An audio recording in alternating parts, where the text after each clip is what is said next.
My name is Brandon Gayhart, and I'm the Supernatural Sleuth. I have worked in law enforcement for 25 years in the heart of Appalachia. And in those 25 years, I have encountered multiple paranormal events while on duty. Today, I want to share two more encounters that I had.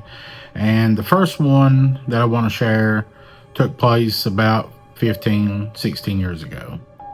And it happened one night when me and some fellow officers and some friends who had got into the airsoft craze, if you remember that. We had all the different long guns, pistol, we had it all. And so we thought we would take the opportunity we had to not only just play with the airsoft guns, we were and still are kind of like big children, but we thought we would use it as training. So we would divide ourselves into two groups. We had access to these buildings on a college campus, huge buildings, and one team would go in and hide. We would set up wherever we wanted, and probably 10-15 minutes later, the other officers would come in and we would meet eventually. We didn't know, where each other were at. So we all enjoyed this. Again, we were like big children, and so this was right up our alley. We had done this multiple times, but this one particular night, something happened that I'll never forget. And I even remember what I had on. I had on my BDU uniform, which is the battalion dress, which is more of the rugged clothing, not the brass and shiny buttons and badges. It's more with the sewn on stuff like this. And this night, my team was the first one to go into this building to hide. And it's a two-story building.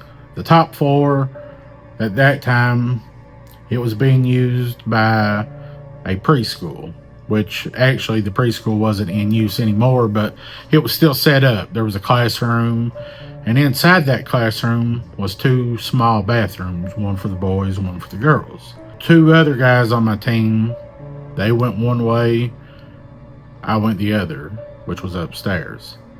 And this particular building, we had experienced a lot of paranormal activity over the years.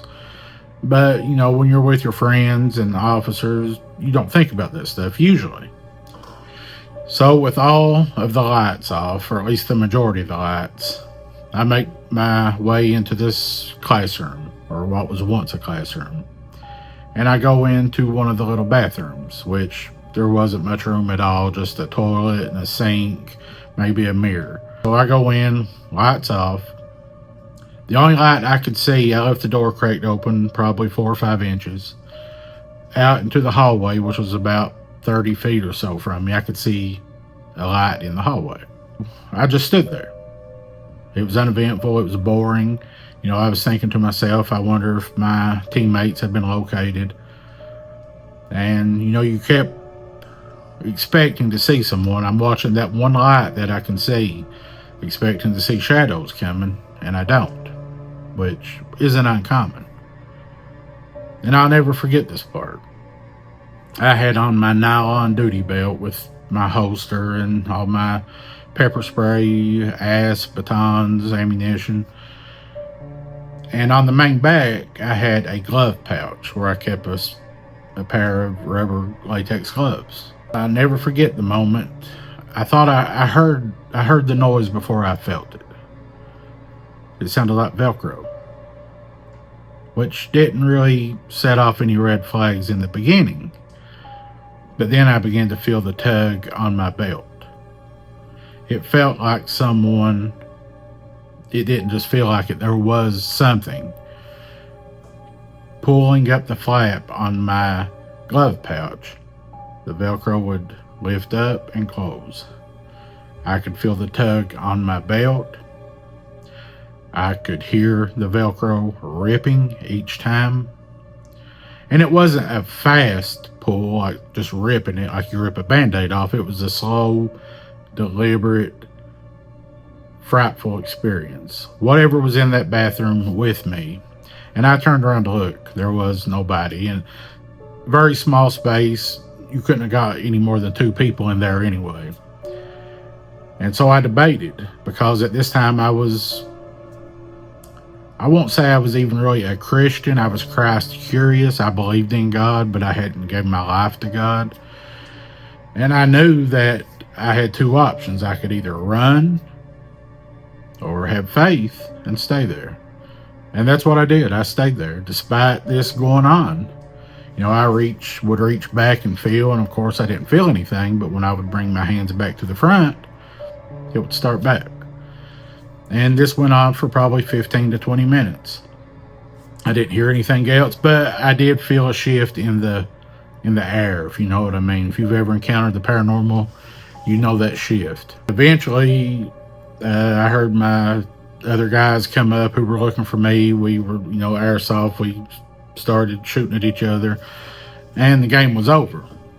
But I did tell them what I had experienced, and they believed me, because we all have had paranormal experiences in that building. Fast forward a couple years after that, I was working, and I was on this tiny college campus, a small private college, where we would often do foot patrols. And this was after midnight, probably 12:15, 12:30 a.m. The curfew was at 12, so there shouldn't have been anyone out at that point. Now, that doesn't mean that we didn't sometimes catch people out after curfew. That was actually pretty common.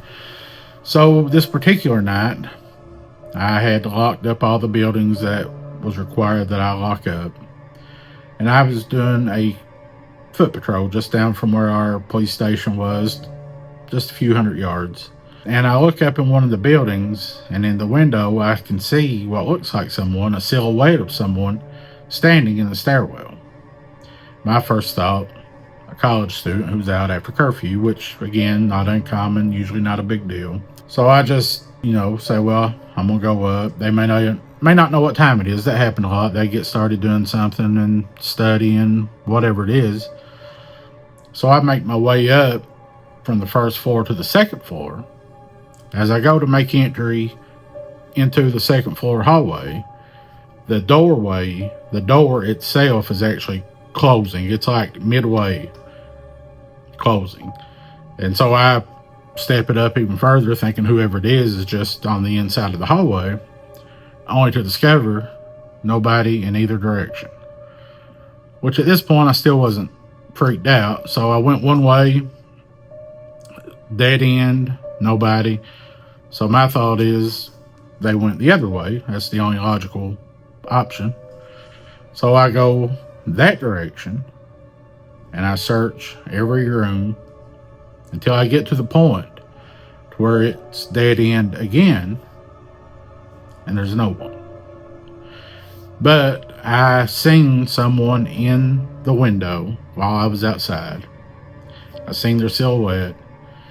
I seen the door in the stairwell closing. It was mid-close, about halfway when I seen it. No person, I don't care how fast of a runner or whatever, could not have got away, especially there were no exits. But that isn't the only time something like that had happened to me. I've experienced things like that many times. And over these 25 years in law enforcement in Appalachia, I could literally write a book, which I am actually. So I want to know from you guys, if you've ever experienced anything like that, if you have any kind of Appalachian ghost story, paranormal encounter, cryptid, Bigfoot, whatever, I want to know about it. Let me know in the comments. I would appreciate it if you would subscribe to this channel, subscribe to my TikTok, Instagram, Facebook accounts, and I would greatly appreciate it. Turn on all notifications. I will have more stories like this and some paranormal investigations from Appalachia and beyond coming very soon. I appreciate your support. Thanks for watching. Have a great day. God bless.